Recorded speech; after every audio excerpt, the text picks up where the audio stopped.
나는 아침마다 삶의 감각을 깨운다. 고토 하야토 지음 21세기 북스사에서 나온 책을 리뷰해 보도록 하겠습니다. 감명 깊게 읽었던 뜻이 붙은 곳만 한번 읽어보도록 하겠습니다. 기분 좋은 하루를 보내는 모습을 짧게 떠올리며 오늘 하루 다 잘 될 거라고 마음속으로 확신한다. 그러면서 눈을 뜬다라는 거죠. 머피의 법칙과 반대되는 개념으로 셀리의 법칙이 있는데, 머피의 법칙이 항상 바라지 않는 방향으로 일이 진행되는 것을 말한다면 셀리의 법칙은 자신이 바라는 대로 일이 흘러간다라는 개념이다. 두 법칙 중에 어떤 것을 믿는 사람이 더 긍정적인 사고를 하겠는가? 당연히 후자다라고 이야기하고 있죠. 그러면서 하루의 결과는 아침에서 잠에서 깬 후 단 1분에 결정된다는 사실을 알고 우리가 셀리의 법칙대로 하자 이 말입니다. 자신이 바라는 대로 일이 흘러간다라는 개념으로 시작하자라고 이야기하고 있습니다. 그 다음에 결과는 행동의 산물이다. 평소와 다른 행동은 다른 결과를 가져오는 계기가 된다. 우리가 이 말을 보니까 생각나는데 아인슈타인이 그런 말 했잖아요. 어제와 똑같은 행동을 하고 다른 결과를 기대한다면 그거는 정신병 초기 증세다라고 이야기했던 거와 일맥상통하는 것 같아요.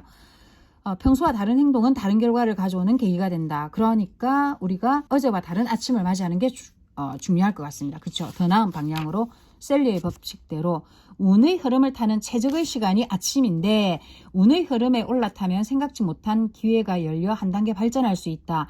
강물이나 혈액처럼 행운 역시 멈춰있지 않고 끊임없이 흐를 때 건강하고 힘이 있다 라고 이야기하고 있습니다. 그 다음에 자존감 높은 하루를 만드는 한마디는 바로 감사다 라고 이야기하면서 목표를 세울 때 할 수 있다 또는 할 수 없다라는 시점이 아니라 하고 싶은 것, 도전해보고 싶은 것에 초점을 맞추자라고 이야기하고 있습니다. 여기서 이게 나오거든요. 머릿속으로 운동하는 내 모습을 상상하는 것만으로도 실제 운동한 것과 비슷한 수준의 효과가 나타난 것이다. 어떻게 상상만으로 변화가 가능한 걸까? 바로 우리 뇌가 현실이든 상상이든 똑같은 신경 회로를 사용해 명령을 내리기 때문이다. 즉 상상만으로도 실제 행동하는 것과 똑같은 부위의 뇌가 자극되는 것이다. 꿈꾸던 나를 만드는 건 바로 머릿속 연습에서부터 시작된다는 것을 잊지 말자. 중요한 말인 것 같습니다. 그렇죠? 기상 직후의 뇌는 꿈과 현실을 왔다 갔다 하기 때문에 평소 잘 떠오르지 않는 생각지 못했던 아이디어가 샘솟는다.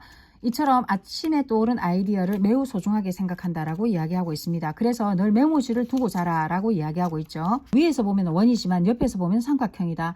마찬가지로 모든 사물은 보는 각도에 따라 보이는 모습이 달라질 수 있다. 어느 각도에서는 내가 해야 할 일로 보이지만 다른 각도에서는 그렇지 않은 것처럼 보인다면 하지 않는다라고 판단한다. 다면적 사고는 균형 사고라고 할 수 있다.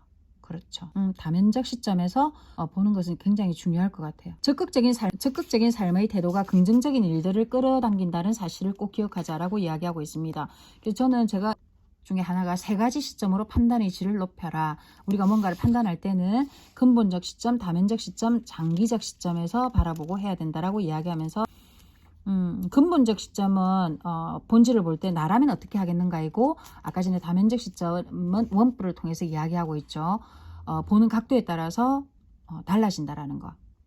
그 다음에 장기적 시점은 긴 안목으로 멀리 내다보고 선택을 해야 된다라고 이야기하고 있습니다. 자기 나름의 판단 기준을 세우고 흔들림 없는 판단축을 가지고 있으면 우유부단함이 사라지고 망설이는 시간도 짧아진다.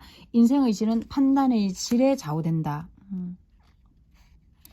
경영 전략의 아버지로 불리는 마이클 포트는 전략이란 무엇을 하지 않을지 정하는 일이다. 무엇을 하려고 하지 말고 예를 들어서 무엇을 하지 않을지부터 정하는 것도 괜찮다라고 이야기하고 있죠.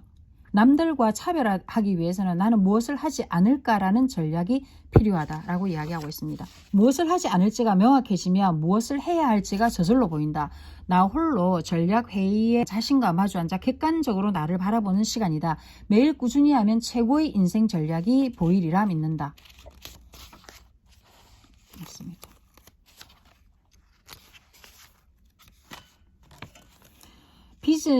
비즈니스에서든 개인적으로든 피드백이 빠르면 더 많은 기회를 잡을 수 있다. 스피드는 최고의 무기다. 또 하나는 기회를 잡을 확률이 몇 배 높아진다. 아침에 일어나서 이 사람은 이메일이든 아침에 답할 거를 빨리빨리 하라라고 이야기하고 있거든요. 저도 이 책을 읽고 나서부터는 주로 아침에 출근해서 8시 전까지 중요한 사람에게 전화해야 될 것은 8시 전에 해결하고 있습니다.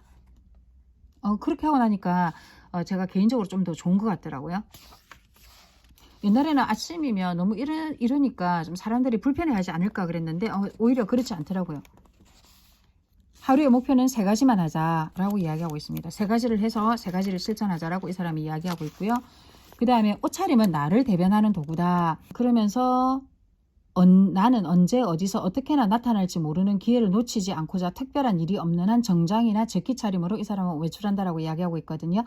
비즈니스 세계에서 복장은 매우 중요한 도구다라고 이야기하고 있습니다. 이거는 어느 책자든지 간에 공통적으로 나오는 것 같아요. 복장은 상대에 대한 예의인 동시에 비즈니스 성과에 직결되는 중요한 전략 중 하나다. 뛰어난 능력과 비즈니스 콘텐츠가 있으면서도 협상 테이블에 앉지조차 못하는 일이 실제로 벌어질 수 있다. 복장에서 당신에 대한 여러 가지가 보이기 때문이다. 복장은 당신 자신의 평가를 결정하는 중요한 요소다. 업무 성과만이 아니라 인생이 크게 변하는 계기가 될 수 있다. 그러니 옷을 잘 차려입어야 되겠죠. 이거는 저하고 지금 좀 안 맞는 얘기인데 최고의 결과는 최적의 환경에서 나온다. 책상 정리는 업무를 수행할 최적의 환경을 만드는 일이다. 금방 읽는데 일단은 그냥 간단하게 오늘은 3장까지만 리뷰하는 걸로 하겠습니다. 이상입니다.